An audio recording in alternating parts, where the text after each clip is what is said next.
বিসমিল্লাহির রহমানির রহিম। ন্যাশনাল কলেজের অনলাইন ভিত্তিক শ্রেণী শিক্ষা কার্যক্রমে তোমাদের আবারও স্বাগতম জানাচ্ছি। প্রিয় শিক্ষার্থীরা, আশা করছি তোমরা সবাই ভালো আছো আর আজকের লাইভ ক্লাসের জন্য সবাই প্রস্তুত আছো। প্রিয় শিক্ষার্থীরা, আজকের ক্লাসটি একাদশ শ্রেণীর 2020-21 শিক্ষাবর্ষের 20-21 শিক্ষাবর্ষের একাদশ শ্রেণীর জন্য নির্ধারিত ক্লাস। তবে আমি তোমাদেরকে বিগত সময় বলেছি যে দ্বিতীয় বর্ষ প্রথম বর্ষ সবাই একই সাথে ক্লাসগুলো করবে। তো শিক্ষার্থীরা, আশা করছি তোমরা সবাই ক্লাস শুরু করার পূর্বেই খাতা, পেন্সিল, রাবার, বই সব কিছু নিয়ে প্রস্তুত আছো। তো শিক্ষার্থীরা, আমি জানি তোমাদের আজকে পরীক্ষার খাতা জমা দেওয়ার দিন এবং অনেকেই হয়তো কলেজে অবস্থান করছো। তবে যারা ক্লাসটিতে সংযুক্ত থাকতে পারোনি, পরে তারা দেখে নেবে, কারণ তোমরা সবাই জানো প্রতি সপ্তাহে তোমাদের স্থিতি হচ্ছে, আর যেই ক্লাসগুলো রানিং চলছে সেখান থেকে বেশিরভাগ কোশ্চেনগুলো করা হচ্ছে।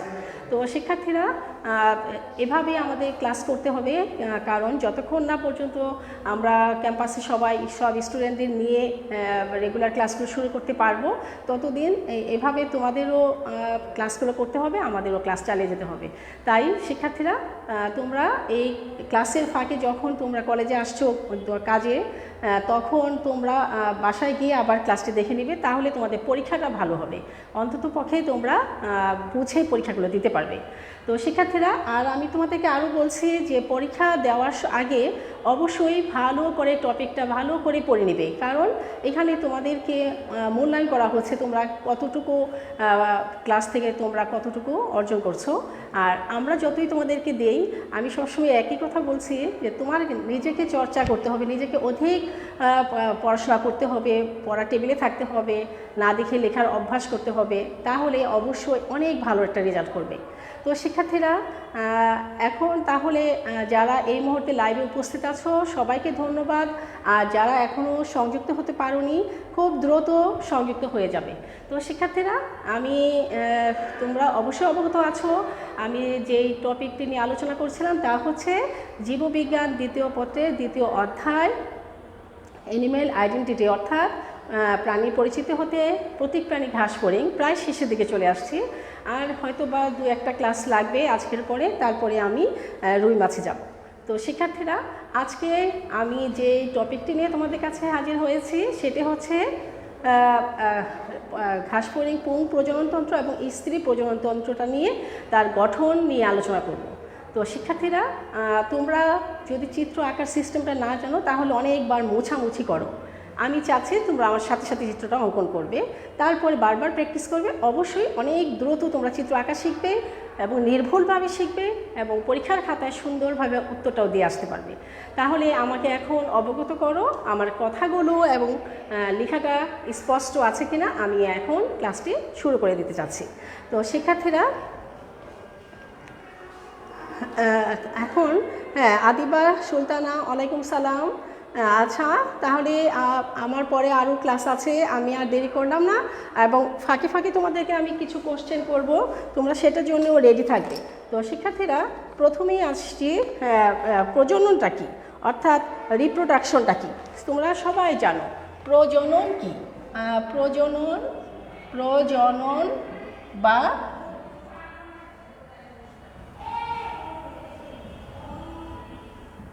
রিপ্রোডাকশন কি তোমরা সবাই জানো। প্রজনন হচ্ছে প্রাণীদের একটি অনন্য বৈশিষ্ট্য। প্রজনন হচ্ছে জীবের একটি অনন্য বৈশিষ্ট্য। শুধু যে প্রাণী তা কিন্তু না, উদ্ভিদ শুধু উদ্ভিদ তাও না, অর্থাৎ জীব। তোমরা সবাই জানো জীব বলতে আমরা জানি উদ্ভিদ এবং প্রাণী, অর্থাৎ যাদের জীবন আছে। তাহলে দেখো, এই উদ্ভিদেরও জীবন আছে, প্রাণীরও জীবন আছে। তাদের প্রধান যে বৈশিষ্ট্যটা সেটা হচ্ছে প্রজনন, অর্থাৎ প্রজনন প্রক্রিয়ার মাধ্যমেই প্রতিটা জীব তার অনুরূপ বংশধরদের রেখে যাওয়ার একটি সিস্টেমটাই হচ্ছে এই প্রজনন যদি না থাকতো তাহলে আমরা কি করতাম, আমাদের প্রজনন না থাকলে আমাদের যে পূর্বে পুরুষরা আছে তাদেরও সৃষ্টি হতো না, এবং প্রজনন আছে বলেই আমাদেরও সৃষ্টি এবং পরবর্তী প্রজনন আমাদের সন্তানদের এবং এভাবে বংশধরগুলো টিকে থাকে। তো শিক্ষার্থীরা এই প্রজনন প্রক্রিয়াটা সম্পন্ন হতে গেলে আমাদের যেহেতু ঘাস ফড়িং নিয়ে আমি আলোচনা করছি, তো ঘাস ফড়িংয়ের ক্ষেত্রে প্রজনন প্রক্রিয়াটি জানতে হলে আমাদের জানতে হবে যে আসলে প্রজনন কত ধরনের। আমরা জানি যে জীবের ক্ষেত্রে প্রজনন আছে দুই ধরনের, একটা হচ্ছে অযৌন প্রজনন, আরেকটা হচ্ছে যৌন প্রজনন। এখন অনেক প্রাণী আছে, যেমন তোমাদের এই দ্বিতীয় অধ্যায়ে আমি যখন তোমাদেরকে হাইড্রা পড়িয়েছিলাম, তোমরা একটু স্মরণ করে দেখো তো, তোমরা একটু লিখে জানাও তো হাইড্রাতে কোন ধরনের প্রজনন ছিল। হাইড্রা কি প্রজনন তো দুই ধরনের, যৌন এবং অযৌন। হাইড্রার ক্ষেত্রে আমরা কী ধরনের প্রজনন দেখেছিলাম তোমরা আমাকে কমেন্ট বক্সে লিখে জানাবে। আর আমি এখানে ঘাস ফড়িংয়ের ক্ষেত্রে বলে যাচ্ছি, ঘাস ফড়িংয়ের ক্ষেত্রে কিন্তু প্রজননটা হচ্ছে যৌন প্রজনন। অযৌন প্রজনন প্রক্রিয়ায় ঘাস ফড়িং কখনোই বংশ সৃষ্টি করে না।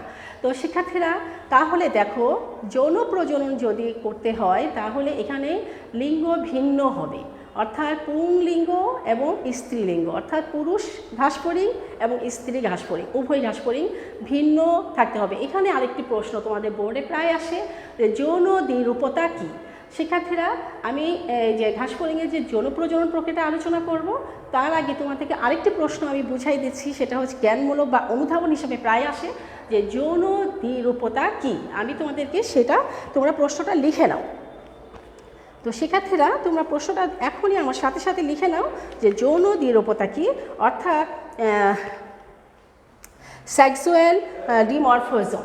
হ্যাঁ, যৌন দ্বিরূপতা কী তোমরা লিখে রাখো। যৌন দ্বিরূপতা কী, অর্থাৎ এটাকে কি বলা হয়, এটা হচ্ছে সেক্সুয়াল রিপ্রোডাকশন। তাহলে শিক্ষার্থীরা আমি যদি তোমাদের এখানে যে ডিমরফিজম, হ্যাঁ সেক্সুয়াল ডিমরফিজম আমরা, অথবা তোমরা এটা যৌন দ্বিরূপতা ইংলিশটাও লিখে রাখো, সেক্সুয়াল ডিমরফিজম।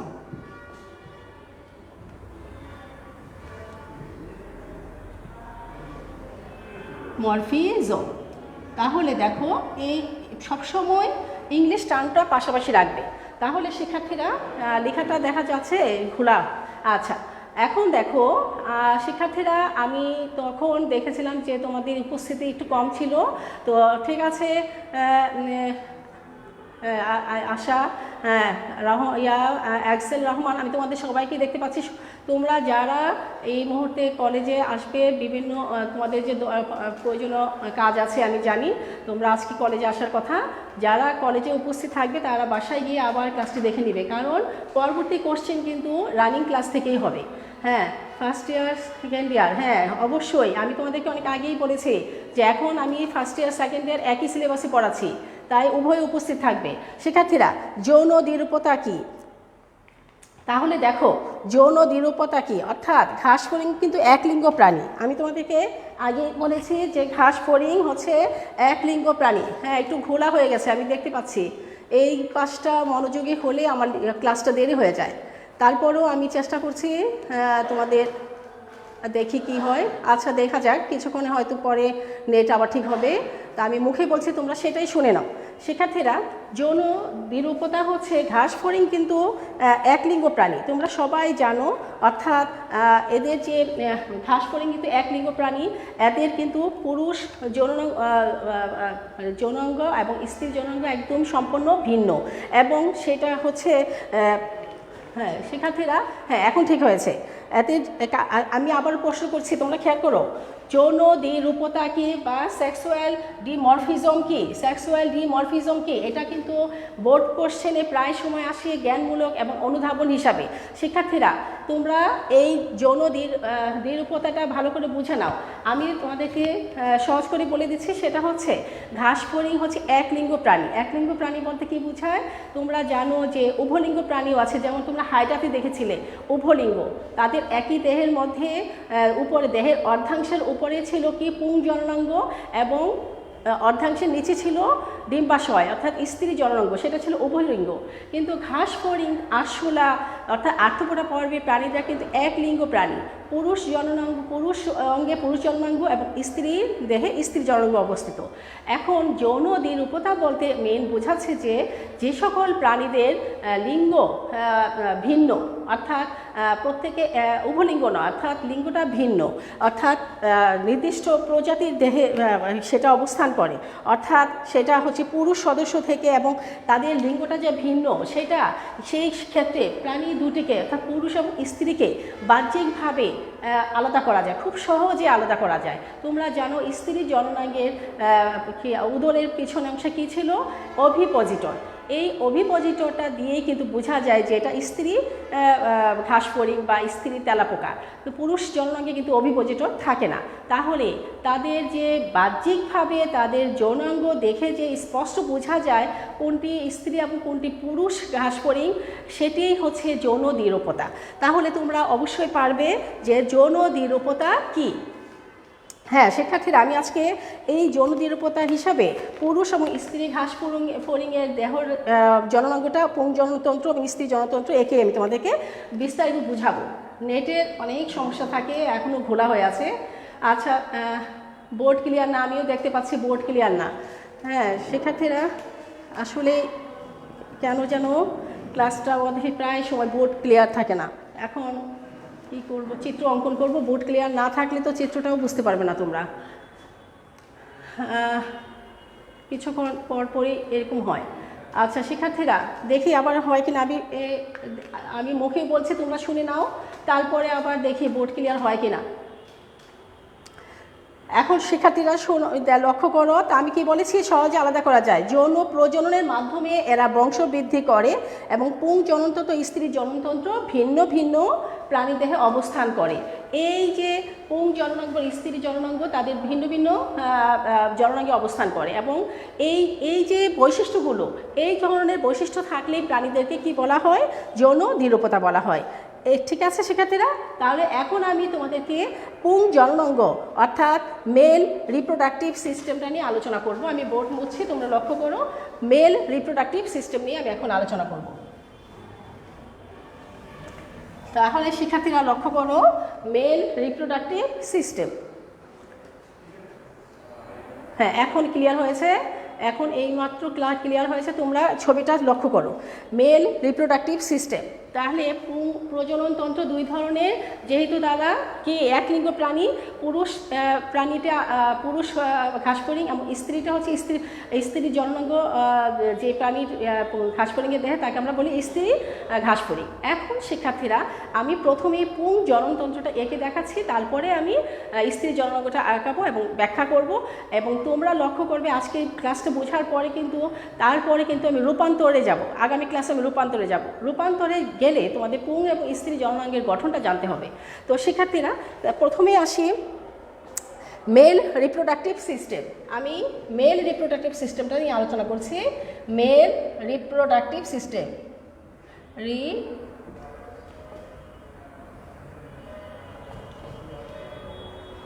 মেল রিপ্রোডাক্টিভ সিস্টেম বা পুরুষ প্রজননতন্ত্র বা পুরুষ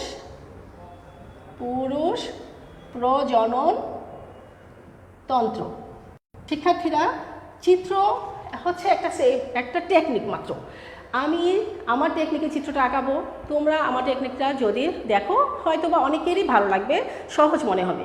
আবার তোমরা তোমাদের মতো করে যদি চিত্র অঙ্কন করো, তোমাদের মন থেকে যদি চিত্রটা অঙ্কন করো, তাহলে দেখবে যে আমার চেয়েও আরেকটি সিস্টেম তোমরা পেয়ে গেছো। এটা হচ্ছে সম্পূর্ণ ইচ্ছা। তুমি যদি চাও যে আমি একটা বেটার ছবি আঁকার চেষ্টা করবো এবং ভালো একটা নাম্বার পেতে চাই, তাহলে অবশ্যই তুমি খুব দ্রুত ছবি আঁকার একটা প্র্যাকটিস করতে পারো। তবে আমি আমার সিস্টেমে চিত্রটা আঁকাচ্ছি, তোমরা লক্ষ্য করো। এবং এভাবে আমি এভাবেই বেটার মনে করি। তোমরা যদি এর চেয়েও বেটার মনে করো তাহলে অবশ্যই পারবে। তাহলে দেখো শিক্ষার্থীরা, পুং প্রজননতন্ত্র আমি যেভাবে আঁকাবো সেটা তোমরা লক্ষ্য করো। প্রথমে তোমরা এভাবে আঁকো, আমার সাথে সাথে দেখো আমি কিভাবে আঁকাচ্ছি। দেখো আমি এইভাবে আঁকতেই মনে করছি যে আমার কাছে মনে হয় যে এইভাবে আঁকলে ভালো হবে। আমি কিন্তু তোমাদেরকে সুযোগ দিচ্ছি আঁকার, একটু সরে সরে যাব, যেন তোমরা আঁকাটা বুঝতে পারো দ্রুত। তারপরে চিত্র অঙ্কনটা যেন দ্রুত বুঝতে পারো সেই জন্য আমি একটু সরে সরে তোমাদের সুযোগ করে দেবো আঁকার। আচ্ছা দেখো আমি কি করেছি, প্রথমে আমি আবারও দেখাচ্ছি। দেখো এই পাশ থেকে হ্যাঁ আমরা এভাবে এনে তারপরে এভাবে করব, করে তারপরে দেখো আমি যেটা পছন্দ করি, সহজ মনে হয় আমার কাছে, আমি ঠিক সেই টেকনিকে তোমাকে দেখাচ্ছি তোমাদের। তারপরে দেখো এই তারপরে আমরা এরকম করে আঁকতে পারি। হ্যাঁ এটা এটা তাহলে এই যে অংশটা আঁকালাম সেটা, এই যে অংশটা হচ্ছে শিশ্ন, শিশ্ন এই অংশটা হচ্ছে শিশ্ন, শিশ্ন। আচ্ছা তারপরে হচ্ছে আমি এরপরে যেটা আঁকাবো ক্ষেপণ নালী, ঠিক এই পাশ থেকে ক্ষেপণ নালীটা আসছে, তাহলে এটা হচ্ছে ক্ষেপণ নালী। আমি হ্যাঁ তো হ্যাঁ আঁকো, চিত্রটা দ্রুত আমার আরও আঁকতে হবে। ক্ষেপণ নালী, তাহলে ক্ষেপণ নালীটা হচ্ছে এটা, আমি লেবেলিং একটু পরে করছি শিক্ষার্থীরা। এরপরে আমি যেটা করব সেটা হচ্ছে ক্ষেপণ নালীর পরে আমি আর উপরের দিকে যাব। এবার আমার সিস্টেম এটা, আমি এখন উপর দিকে যাচ্ছি, তোমরা লক্ষ্য করো কিভাবে আঁকছি। দেখো এবার আমি যেটা করব সেটা ধরো একটা লেবেল ধরে আমরা এইভাবে এই যে আমরা এইভাবে আঁকতে পারি, ঠিক আছে? এভাবে এঁকে আমরা আস্তে করে এই জায়গাটা মিলিয়ে দিলাম। হ্যাঁ এই যে অংশটা আছে এটা শুক্রাশয় আমি আঁকাচ্ছি। আচ্ছা শুক্রাশয় এটা হচ্ছে শুক্রাশয়, তাহলে শুক্রাশয়ের উপরে এখানে মিডিয়ান লিগামেন্ট আছে, এর মাঝখানে ঠিক একটা মিডিয়ান লিগামেন্ট আছে, এইটুকু তোমরা আগে এঁকে ফেলো। এরপরে আমি দেখো আমি কী করছি, এবার যেটা করব এটা হচ্ছে শুক্র নালীটা আঁকাবো, শুক্রাশয় থেকে শুক্র নালীটা এভাবে আমি আঁকাবো। দেখো হয়ে গেল, কত সহজে হয়ে গেল, দেখেছ? এই এখন আমি সেটাকে ভিতরে ফলিকল আছে, শুক্রাশয়ের ভিতরে ফলিকল আছে, ফলিকলগুলো আমরা এইভাবে দিতে পারি, মাছের আঁশের মতো দেখাতে পারি খুব দ্রুত আঁকার জন্য। আমরা এই ছোটোবেলা অনেক চিত্র এঁকেছি আমরা, এই জাতীয় চিত্র এরকম ফলিকলগুলো আমরা এরকম এঁকে আঁকা আমাদের প্রত্যেকেরই অভ্যাস আছে, আমরা মনে হয় এটা দ্রুত আঁকতে পারবো। আচ্ছা এটা হচ্ছে শুক্রাশয়ের মধ্যে এগুলো কি ফলিকল, এই ছোটো ছোটো টিস্যুর মধ্যে একটা এগুলো হচ্ছে ফলিকলগুলো দ্রুত আঁকা, আমাকে আরও আঁকতে হবে, ব্যাখ্যা দিতে হবে, তাই এরপরে আরেকটা ক্লাস আছে আমাকে দ্রুত ছেড়ে দিতে হবে। তোমরা জানো এরপরে বাংলা ক্লাস শুরু হয়ে যাবে, কমন সাবজেক্ট, সেখানে তোমাদের অংশগ্রহণ করতে হবে, তাই আমাকে খুব দ্রুত ক্লাসটা নিতে হবে, তাহলে তোমরাও আমার সাথে সাথে এঁকে ফেলো, কারণ আমাকে মুছতেও হবে। তো শিক্ষার্থীরা এরপরে দেখো এটাকে একটু ডবল করে দাও, এটা নালী যেহেতু তাই আমরা এটাকে এবার একটু ডাবল করে দিতে পারি। হ্যাঁ তারপরে আমরা কি করতে পারি, এখানে দেখো সেমিনাল শুক্রথলি আছে, তাহলে শুক্রথলিটা আমরা এইভাবে এখানে এইভাবে করে থলি যেহেতু এটাকে এইবার থলিটা এঁকে দিতে পারি। তো শিক্ষার্থীরা শুক্রথলিটা এঁকে দাও। হ্যাঁ এরপরে পর্যায়ক্রমে আমি আসছি, এরপরে দেখবা এখানে সহায়ক কিছু গ্রন্থি আছে, এখানে এক জোড়া সহায়ক গ্রন্থি আছে, এখানে গুচ্ছাকারে অবস্থান করে, এই সহায়ক গ্রন্থিগুলো তোমরা লিখে দাও, সহায়ক গ্রন্থিগুলো দিয়ে দাও। আচ্ছা এই হলো সহায়ক গ্রন্থি। আমি যদি তোমাদেরকে সহায়ক গ্রন্থিটা বোঝানোর জন্য আমি আরেকটি আমার কাছে কলম আছে, তোমরা আরও বেশি সহজে বুঝতে পারবে, আমি তাহলে আরেকটি লাল কলম দিয়ে ব্যবহার করছি, তোমরা লক্ষ্য করো সহায়ক গ্রন্থিটা বোঝানোর জন্য।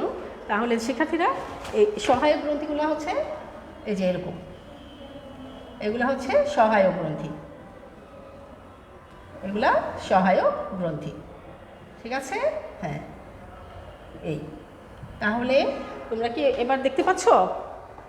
আমি এখন এটার ব্যাখ্যাটা দিয়ে দিব, তারপরে স্ত্রী জননাঙ্গের ছবিটা আমি অঙ্কন করব। তো শিক্ষার্থীরা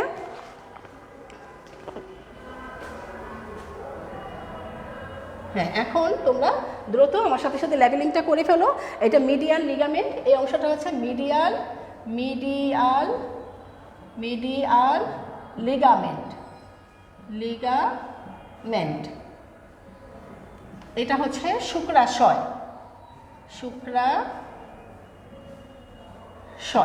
আর এগুলো ভিতরে যে আমরা দেখতে পাচ্ছি সেটা হচ্ছে ফলিকল। তারপরে হচ্ছে শিক্ষার্থীরা ফলিকল আর হচ্ছে এখানে শুক্রথলি আর শুক্রনালী, তোমরা তো দেখতে পাচ্ছ শুক্রাশয় থেকে যেই নলটা নেমে আসছে সেটার নাম হচ্ছে শুক্রনালী, আর এটা হচ্ছে শুক্রথলি, থলি। হ্যাঁ শিক্ষার্থীরা, এখন দেখো শুক্রনালী, শুক্রথলি আর সহায়ক গ্রন্থি, এই যে লাল করে আমি তোমাদের বোঝানোর জন্য দিয়েছি সেটা হচ্ছে সহায়ক গ্রন্থি। সহায়ক গ্রন্থি, এই হচ্ছে সহায়ক গ্রন্থি। হ্যাঁ, এখন তোমরা দেখো শিক্ষার্থীরা, ক্ষেপণ নালী, এই মাঝখানে এই নলটা হচ্ছে একটু মোটা নলটা হচ্ছে ক্ষেপণ নালী। ক্ষেপণ নালী, হ্যাঁ নালী। এখন আমি তোমাদেরকে পর্যায়ক্রমে ব্যাখ্যাগুলো দিব। আচ্ছা, এবার দেখো, বোর্ড দেখা যায় না, এখন দেখা যাবে। এখন আমি ক্লিয়ার দেখতে পাচ্ছি, তোমরা এখনই উঠিয়ে নাও। বোর্ড এখন ক্লিয়ার আছে, কিছুক্ষণ আগে ছিল না। বুঝছো? হ্যাঁ গুড। আবিদা সুলতানা বুঝতে পেরেছো, ভেরি গুড। বোঝার চেষ্টা করলে অবশ্যই বোঝা যাবে। তোমাদেরকে বোঝানোর জন্য আমি সহজ পদ্ধতিতে আসি, আমার বিশ্বাস তোমরা বুঝতে পারবে। তাহলে দেখো, ঘাস ফড়িংয়ের পুং প্রজননতন্ত্র, এখানে আমার জায়গাটা নেই, আমি পাশে লিখে দিচ্ছি চিত্রটার নাম। এটা হচ্ছে, চিত্রটার নাম কি হচ্ছে, ঘাস ফড়িংয়ের পুং প্রজননতন্ত্র। পুং প্রজননতন্ত্র। হ্যাঁ শিক্ষার্থীরা, এখন তাহলে তোমরা বলো তো, এই যে ঘাস ফড়িংয়ের পুং প্রজননতন্ত্র কি কি অংশ নিয়ে গঠিত? তোমরা তো চিত্রটা দেখেছো, তাহলে তো এখন তোমরা বলতেই পারবে কি কি অংশ নিয়ে গঠিত। আমি তোমাদেরকে সেই চিত্র থেকে আমি বলছি যে পুং প্রজননতন্ত্রের প্রধান অংশগুলো কি কি। একটা হচ্ছে টেস্টিস, মানে শুক্রাশয়। হ্যাঁ, প্রজননতন্ত্রগুলো আমি দেখাচ্ছি। ঘাস ফড়িংয়ের পুং প্রজননতন্ত্রগুলো কয়েকটি বিশেষ বিশেষ অঙ্গ নিয়ে গঠিত। সেখানে এক নম্বর হচ্ছে শুক্রাশয়, যাকে বলে টেস্টিস। তোমরা লিখে নাও, তারপর আমি বলছি। তাহলে দেখো, শুক্রাশয় বা টেস্টিস, টেস্টিস সবসময় ইংলিশ টার্মগুলো শিখে রাখবে। টেস্টিস বা শুক্রাশয়। হ্যাঁ, শুক্রাশয়। এখন দেখো, তাহলে শুক্রাশয় কোনটি শিক্ষার্থীরা? এখন আমি এইটা বর্ণনা করছি। এই যে শুক্রাশয়, শুক্রাশয়টা তোমরা বুঝতে পেরেছো, এই পুরাটা অঙ্গটাই হচ্ছে, এই অংশটাই হচ্ছে শুক্রাশয়। হচ্ছে পুরুষ ঘাস ফড়িংয়ের প্রধান জনন অঙ্গটাই হচ্ছে শুক্রাশয়, যার মধ্যে ফলিকলগুলো থাকে। তাহলে তোমরা দেখতে পাচ্ছ, ঘাস ফড়িংয়ের প্রধান জনন অঙ্গটাই হচ্ছে শুক্রাশয়। এটা কিন্তু এক জোড়া শিক্ষার্থীরা, এখানে আমরা একটা দেখতে পাচ্ছি, কিন্তু মিডিয়াল লিগামেন্টটার সাথে আরেক পাশে কিন্তু আরেকটি শুক্রাশয় থাকে। আমি এখানে চিত্রের মধ্যে একটি এঁকেছি, কিন্তু তোমরা দেখতে পাচ্ছ শুক্রাশয়ের উপরে মিডিয়াল লিগামেন্ট একটি অংশ আছে। এই মিডিয়াল লিগামেন্টের সাথে আরেকটি শুক্রাশয় এভাবে একইভাবে সংযুক্ত থাকে। তাহলে আমরা বলতে পারি শুক্রাশয় কয়টি? এক জোড়া। আমার এখানে চিত্রে একটি আছে, কিন্তু তোমরা মনে রাখবে লিগামেন্টের সাথে এই যে মিডিয়াল লিগামেন্টের সাথে আরেকটি সংযুক্ত থাকে। তাহলে এখানে দুই জোড়া। তোমাদের পরীক্ষাতে একটি এঁকে দেখালেই হবে, এক জোড়া, এবং লেখার সময় তোমরা মুখে বলবে, লেখার সময় বলবে যে এখানে আছে দুই জোড়া। তাহলে শিক্ষার্থীরা দেখো, এটা হচ্ছে কোন জায়গা থেকে শুক্রাশয়টা? তৃতীয়, চতুর্থ, পঞ্চম উদরখণ্ডের। এটা হচ্ছে তৃতীয়, চতুর্থ ও পঞ্চম উদরখণ্ডকের অন্তের মধ্যে। উদরখণ্ডকের শিক্ষার্থীরা, উদরখণ্ডকে তোমরা লিখে ফেলো। উদরখণ্ডকের অন্তের উপরে এই মিডিয়াল লিগামেন্টের সাথে সংযুক্ত থাকে। তাহলে আমি কি বলেছি যে ঘাস ফড়িংয়ের উদরে তো 11 খণ্ড, এই 11 খণ্ডের মধ্যে তৃতীয়, চতুর্থ এবং পঞ্চম খণ্ডকে, এই পঞ্চম খণ্ডকের উদরখণ্ডকের অন্তের উপরের দিকে এই যে মিডিয়াল লিগামেন্ট আমরা দেখতে পাচ্ছি, সেই মিডিয়াল লিগামেন্টের সাথে এটা কি করে? সংযুক্ত অবস্থায় থাকে। তো শিক্ষার্থীরা, এবার দেখো, এর প্রাচীরের সাথে এটা আটকানো থাকে। লিগামেন্টের দ্বারা পৃষ্ঠপ্রাচীর, মিডিয়াল লিগামেন্টের যে পৃষ্ঠপ্রাচীর আছে, সেই পৃষ্ঠপ্রাচীরের সাথে এটি সংযুক্ত থাকে, প্রাচীরের সাথে আটকানো অবস্থা থাকে। এই শুক্রাশয়গুলো অসংখ্য, এই শুক্রাশয়ের ভিতরে আমরা অসংখ্য ফলিকল দেখতে পাচ্ছি। শুক্রাশয়ের ভিতরে আমরা অসংখ্য ফলিকলগুলো আমরা দেখতে পাচ্ছি। শিক্ষার্থীরা, ফলিকলের গুচ্ছ নিয়ে কিন্তু তাহলে এই শুক্রাশয়টা গঠিত। শুক্রাশয়ের ফলিকলগুলোর মধ্যেই কিন্তু কিন্তু এই শুক্রাণুগুলো উৎপন্ন হয়। শুক্রাশয়ের মধ্যে যে শুক্রাণুগুলো উৎপন্ন হয় সেইগুলো কিন্তু ফলিকলের মধ্যে উৎপন্ন হয়। তাহলে তোমরা বুঝতে পারছো এই ফলিকুলার ভিতরেই কিন্তু এই শুক্রাণু কোষগুলো, অর্থাৎ তোমরা জানো পুরুষ জনন কোষের নাম হচ্ছে শুক্রাণু কোষ, আর স্ত্রী জনন কোষের নাম হচ্ছে ডিম্বাণু কোষ। এগুলো কিন্তু জনন কোষ। এখন এই ফলিকলের মধ্যেই হচ্ছে শুক্রাশয়ের এই ফলিকলের ভিতরেই শুক্রাণুগুলো উৎপন্ন হয়। তাহলে আমাদের 1 নম্বর অর্থাৎ এই শুক্রাশয়ের বর্ণনা আমাদের শেষ। পরবর্তীতে আমরা আসি শুক্রনালী। শিক্ষার্থীরা 2 নম্বর হচ্ছে শুক্রনালী। তাহলে শুক্রনালীটা কি আছে? ভাস ডিফারেন্স হচ্ছে শুক্রনালী, ভাস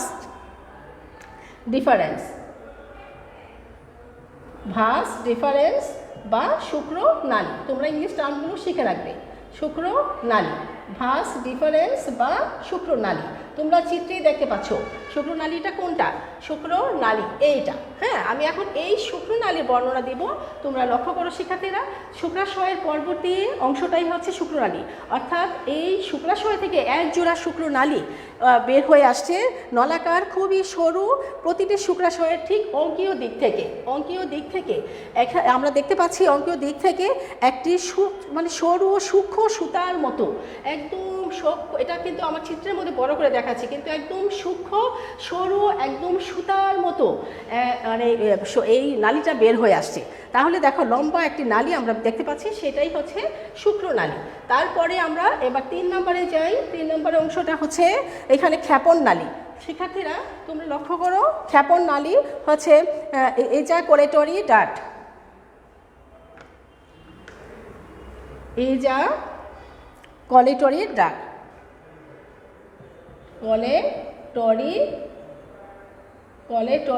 ডাক্ট,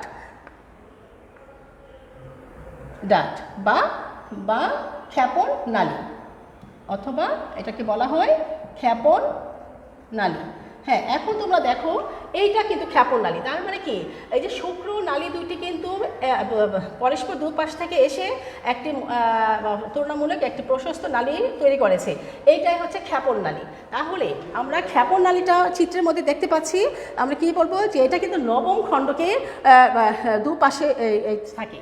তো নবম খণ্ডকে দুপাশের দুটি শুক্রনালী, এই নবম খণ্ডকের দুপাশে দুটি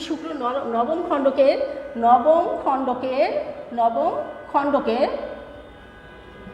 খণ্ডকের দুপাশে থেকে দুটি শুক্রনালী এসে কি করে এই ঝোলা আবার ভোলা হয়ে গেল না।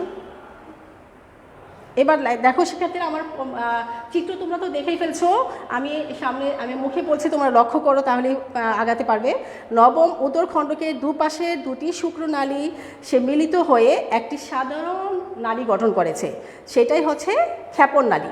এই ক্ষেপণ নালীটা কিন্তু সংকুচন এবং প্রসারণশীল। শিক্ষার্থীরা, এই নালীটা কিন্তু সংকুচনও হতে পারে, আবার প্রসারিতও হতে পারে।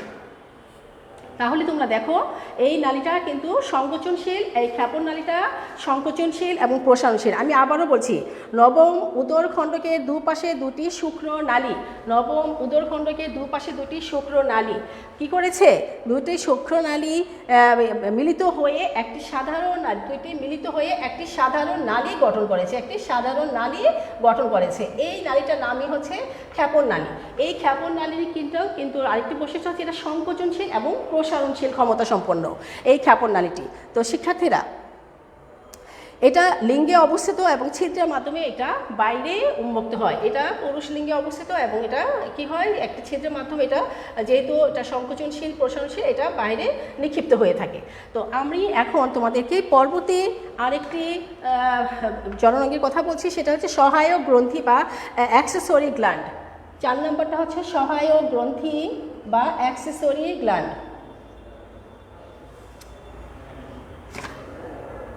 অ্যাক্সেসরি গ্ল্যান্ড বা সহায়ক গ্রন্থি।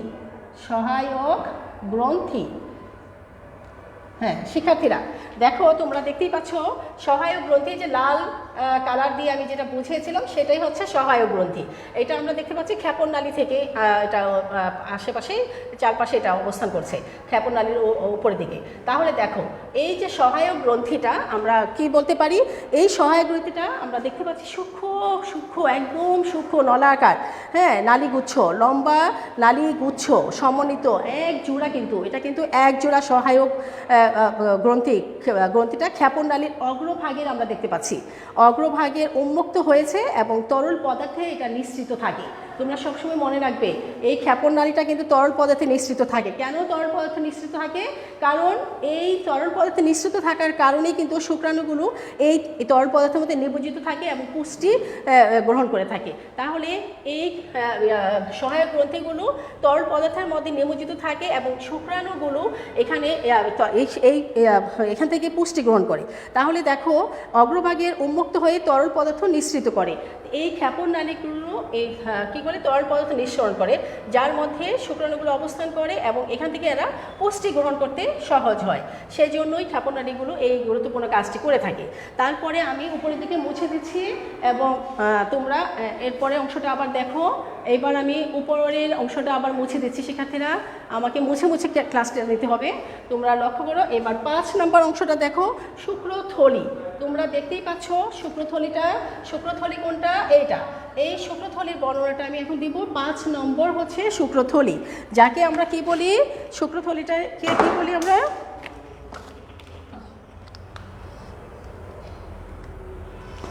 হ্যাঁ শিক্ষার্থীরা লক্ষ্য করো, শুক্রথলি এটা হচ্ছে সেমিনাল ভেসিকল। সেমিনাল ভেসিকল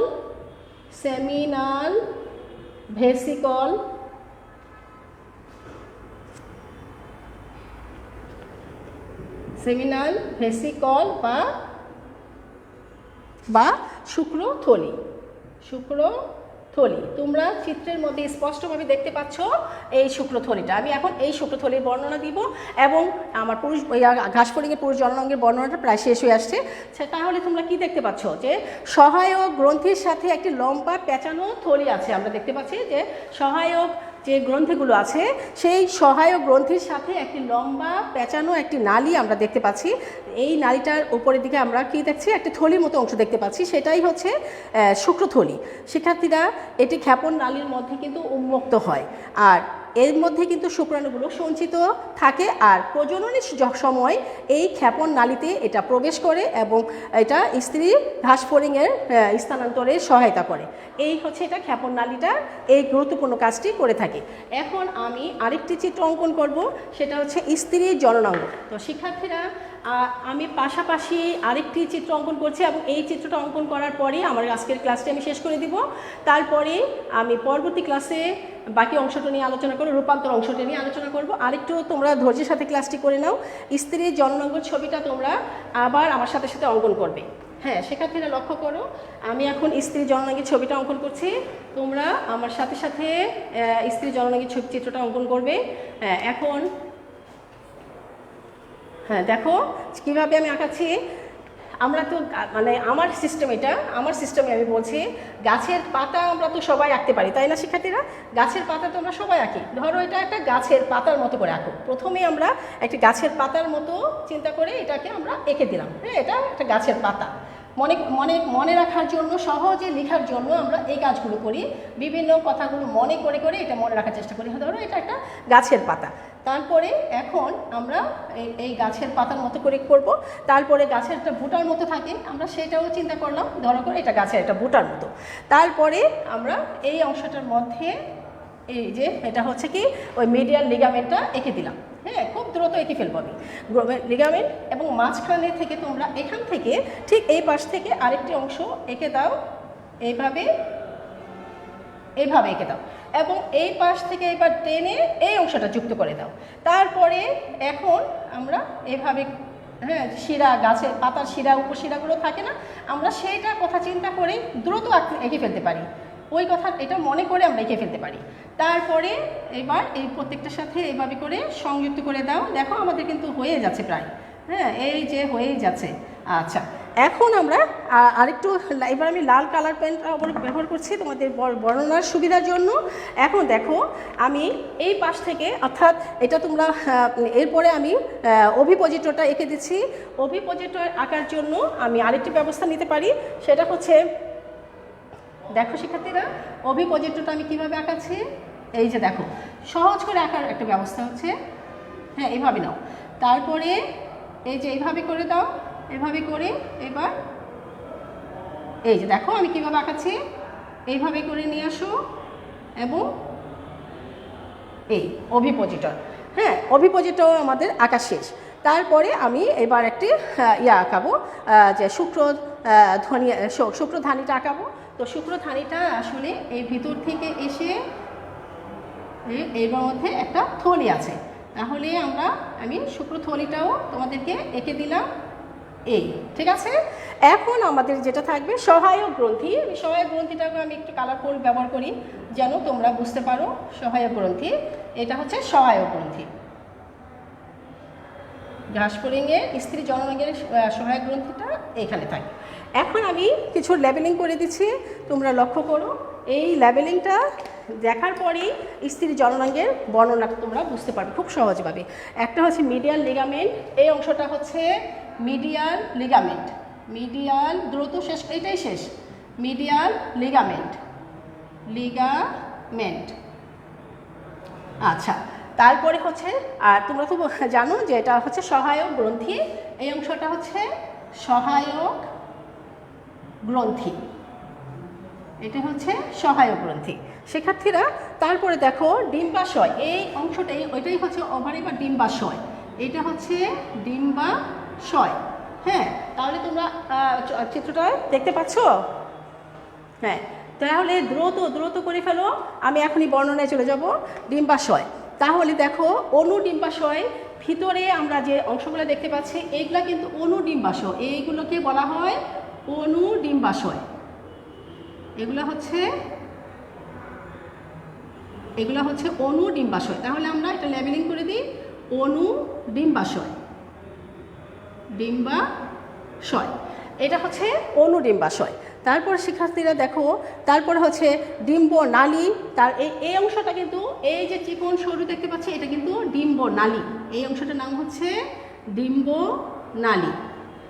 আর এইটা তো তোমরা বুঝতেই পেরেছো, ডিম্ব থলি। তো শিক্ষার্থীরা তাহলে দেখো এটা হ্যাঁ ডিম্ব নালী, তারপরে হচ্ছে শুক্রধানী, এখানে শুক্রাণু ধারণ করা হয়, এটা হচ্ছে শুক্রধানী, এটার নাম হচ্ছে শুক্রধানী। আচ্ছা, এবার শিক্ষার্থীরা দেখো যোনি, এই যে অংশটা এটার নাম হচ্ছে যোনি, যোনি। হ্যাঁ, তারপরে আমরা যাই, এটা হচ্ছে অভিপোজিটর, স্ত্রী জনন ছিদ্র হচ্ছে, এটা হচ্ছে এই অংশটা হচ্ছে স্ত্রী জনন ছিদ্র, স্ত্রী জনন ছিদ্র। আর হচ্ছে এটা হচ্ছে তোমরা আগেই জানো, আমি বলেছিলাম, এটা হচ্ছে অভিপোজিটর, অভিপোজিটর।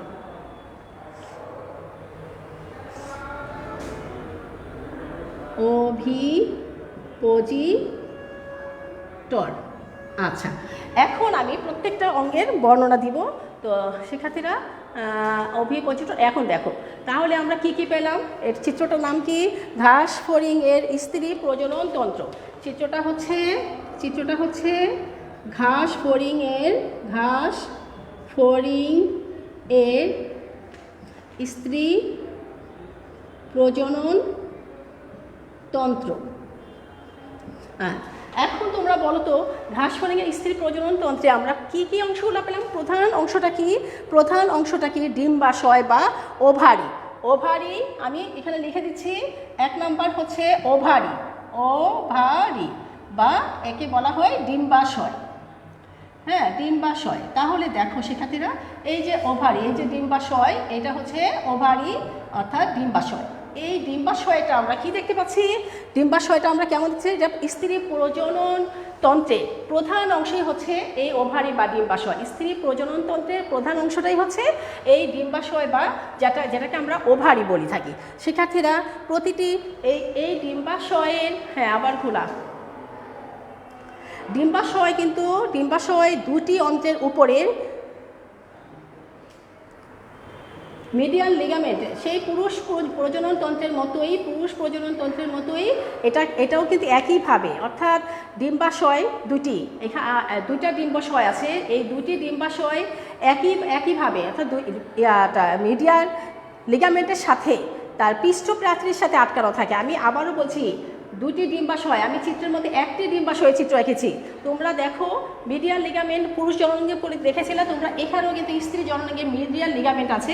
আমি এখানে একটা ডিম্বাশয় এঁকেছি, এখানে একজোড়া ডিম্বাশয়, এবং এই মিডিয়াল লিগামেন্টের সাথে সংযুক্ত হয়ে আরেকটি ডিম্বাশয় আছে। তাহলে তোমরা দেখো, তাহলে আমরা কি বলতে পারি যে ডিম্বাশয় দুটি কিভাবে অবস্থান করেছে? এখানে ডিম্বাশয় দুটি অন্ত্রের উপরের দিকে মিডিয়াল লিগামেন্টের সাথে মিডিয়াল লিগামেন্ট দ্বারা পৃষ্ঠ প্রাচীরের সাথে এই দুইটা ডিম্বাশয় আটকানো থাকে, এবং প্রতিটা ডিম্বাশয় কিন্তু নলের ন্যায় অনেকগুলো, প্রায় 8টি ওভারিউল নিয়ে গঠিত, অর্থাৎ ডিম্বাশয় নিয়ে গঠিত। তোমরা দেখতে পাচ্ছ প্রায় অনেকগুলো, প্রতিটা ডিম্বাশয় অনেকগুলো ডিম্বাশয়, প্রায় কমপক্ষে 8টি, প্রায় 8টি, বা অনেকগুলো প্রায় 8টি। হ্যাঁ, তাহলে প্রতিটা ডিম্বাশয়ের মধ্যে অনেকগুলো ডিম্বাশয় থাকে, প্রায় কমপক্ষে 8টি, প্রায় 8টির মতো কি থাকে, ডিম্বাণু থাকে, ডিম্বাশয় থাকে। শিক্ষার্থীরা, এখন তোমরা লক্ষ্য করো, হ্যাঁ আবার আমি দেখতে চাচ্ছি, দেখো ডিম্বাশয়ের মধ্যে কিন্তু ডিম্বাণু উৎপন্ন হয়। তোমরা দেখেছিলে পুরুষ জননাঙ্গের মধ্যে দেখেছিলে যে শুক্রাশয়ের মধ্যে ফলিকল থাকে, এবং ফলিকলের মধ্যে শুক্রাণুগুলো উৎপন্ন হয়। ঠিক একইভাবে স্ত্রী জননাঙ্গের যে ডিম্বাশয় আছে, ডিম্বাশয়ের মধ্যে ডিম্বাশয় উৎপন্ন হয়, সেই ডিম্বাশয়ের মধ্যেই ডিম্বাণুগুলো উৎপন্ন হয়। শিক্ষার্থীরা, এবার তোমরা লক্ষ্য করো, শুধু উৎপন্ন যে হয় তা না, উৎপন্ন হয়ে সেগুলো আবার সারিবদ্ধভাবে এই ডিম্বাশয়ের মধ্যে অবস্থান করে। এবার আমি ডিম্বনালী অর্থাৎ ওভিডাক্ট আলোচনা করছি। ওভিডাক্ট দেখো শিক্ষার্থীরা, ওভিডাক্ট বা ডিম্বনালী।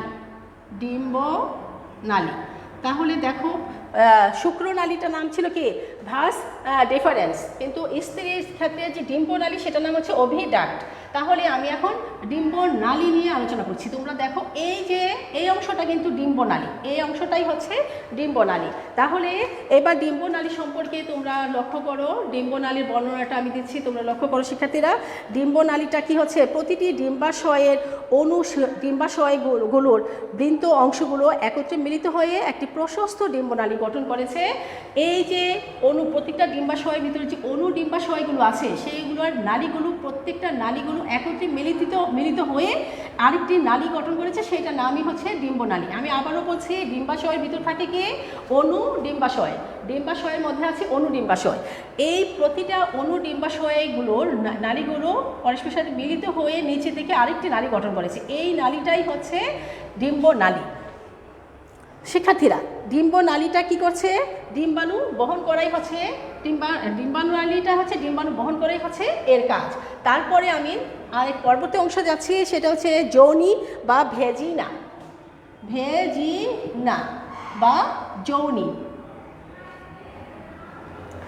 শিক্ষার্থীরা, যোনি বা ভেজিনা তোমরা দেখে নাও, এখানে যোনি বা ভেজিনা অর্থাৎ এখানে তোমরা দুপাশের থেকে আমরা দেখতে পাচ্ছি কি, দুপাশে দুটি ডিম্বনালী সপ্তম উদরীয় খণ্ডকের সাথে মিলিত হয়েছে, আর একটা ক্ষুদ্র চওড়া পেশিময় নালী প্রকোষ্ঠ গঠন করেছে, সেটাকেই বলা হচ্ছে যোনি। তাহলে দেখো, আমি এখন এই যোনিটা বর্ণনা করছি। এটা হচ্ছে এই যোনিটা হচ্ছে আমি বর্ণনা করছি। দেখো, এই যোনিটা কিভাবে সৃষ্টি হয়েছে শিক্ষার্থীরা, দুই পাশে দুইটি ডিম্বনালী, এটা সপ্তম খণ্ডকে, এই যোনিটা হচ্ছে সপ্তম উদরীয় খণ্ডকে। তাহলে দেখো, সপ্তম উদরীয় খণ্ডকে মিলিত হয়েছে এবং একটি ক্ষুদ্র চওড়া পেশিময়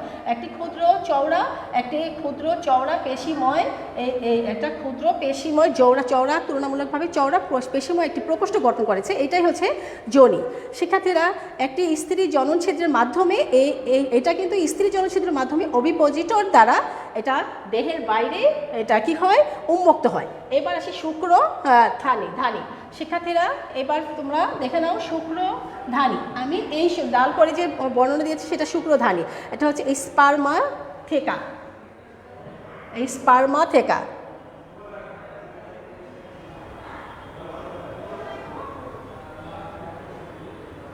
স্পার্মা থেকা বা শুক্রধানী, শুক্রধানী। এখন দেখো এই শুক্রধানীটার বর্ণনাটা তোমরা লক্ষ্য করো। যোনিতে এক জোড়া, শুক্রধানীটা আমরা কি দেখতে পাচ্ছি, এই যে যোনিটা আছে, যোনিতে এক জোড়া ডিম্বনালী ছাড়াও আমরা কিছু স্পার্মাথিক্যাল নালী দেখতে পাচ্ছি। এটা কুণ্ডলিত হয়ে নালীর শেষ প্রান্তে একটি থলি নায় গঠন করেছে, যাকে বলা হয় শুক্রধানী। এটা কিন্তু ঘাস ফড়িংয়ের ক্ষেত্রে এখানে শুক্রাণুগুলো সাময়িকভাবে জমা থাকে। শিক্ষার্থীরা, এরপর আছে সহায়ক গ্রন্থি বা অ্যাক্সেসরি গ্ল্যান্ড। 5 নম্বরটা হচ্ছে অ্যাক্সেসরি গ্ল্যান্ড বা সহায়ক গ্রন্থি। Accessory gland, sorry gland, gland বা সহায়ক গ্রন্থি, সহায়ক গ্রন্থি। হ্যাঁ শিক্ষার্থীরা, এখন দেখো সহায়ক গ্রন্থিটা তোমরা দেখতেই পাচ্ছ। সহায়ক গ্রন্থিটা কি, প্রতিটি ডিম্বাশয়ের উপরিভাগে এই সহায়ক গ্রন্থিটা অবস্থান করছে। এটি কুলাটোরের গ্রন্থি রয়েছে এর মধ্যে, যা আমাদের সেই ঘাসফড়িংয়ের ডিম্বনালীর মাধ্যমে এটাও যোনিতে এসে সংযুক্ত হয়। এই সহায়ক গ্রন্থি মিশ্রিত আঠালো তরলের কারণেই কিন্তু ডিম পাড়ার সময় ডিমগুলো গুচ্ছবদ্ধ থাকে। এখানে থেকে যে আঠালো রসটা ক্ষরণ করে, এই সহায়ক গ্রন্থি থেকে যে আঠালো রসটা ক্ষরণ করে, এই আঠালো রস ক্ষরণ করার কারণে এই যে নালীতে যে ডিম্বাণুগুলো উৎপন্ন হয় সেগুলো আঠার সাথে একটির সাথে আরেকটি লেগে থাকে, তাই এগুলো বিচ্ছিন্ন হয় না। তো শিক্ষার্থীরা, আজকে তাহলে আমি এখানেই তোমাদের সাথে ক্লাস শেষ করব। জানোই তোমরা যে চিত্র একে ব্যাখ্যা করতে গেলে আসলে অনেক সময় লাগে। আর পরবর্তী ক্লাসে আমি রূপান্তর নিয়ে আলোচনা করব। তোমরা অবশ্যই চিত্র দুটো ভালোভাবে প্র্যাকটিস করবে। চিত্র একে লেবেলিং করে বুঝে বুঝে পড়লে সঠিকভাবে শুদ্ধভাবে লেখা যায় এবং সময় কম লাগে, ভালো একটা মার্কসও পাওয়া যায়। তো শিক্ষার্থীরা, তোমরা যারা লাইভে উপস্থিত ছিলেন সবাইকে অসংখ্য ধন্যবাদ। আর পরবর্তী ক্লাসের জন্য তোমরা প্রস্তুত থাকবে। পরবর্তী ক্লাসটি কিন্তু তোমাদেরকে আমি বারবার বলেছি, দ্বিতীয় বর্ষ এবং প্রথম বর্ষ সবাই একসাথে ক্লাস করবে। তাহলে তোমরা বুঝতেই পেরেছ, সোমবার তোমাদের আরেকটি ক্লাস আছে, সেখানে আমি রূপান্তর নিয়ে, ঘাসফড়িংয়ের রূপান্তর নিয়ে আলোচনা করব। ততক্ষণ তোমরা সবাই ভালো থেকো, সুস্থ থেকো, এই কামনা করে আজকের মতো আমি এখানেই সমাপ্তি টানছি। আল্লাহ হাফেজ।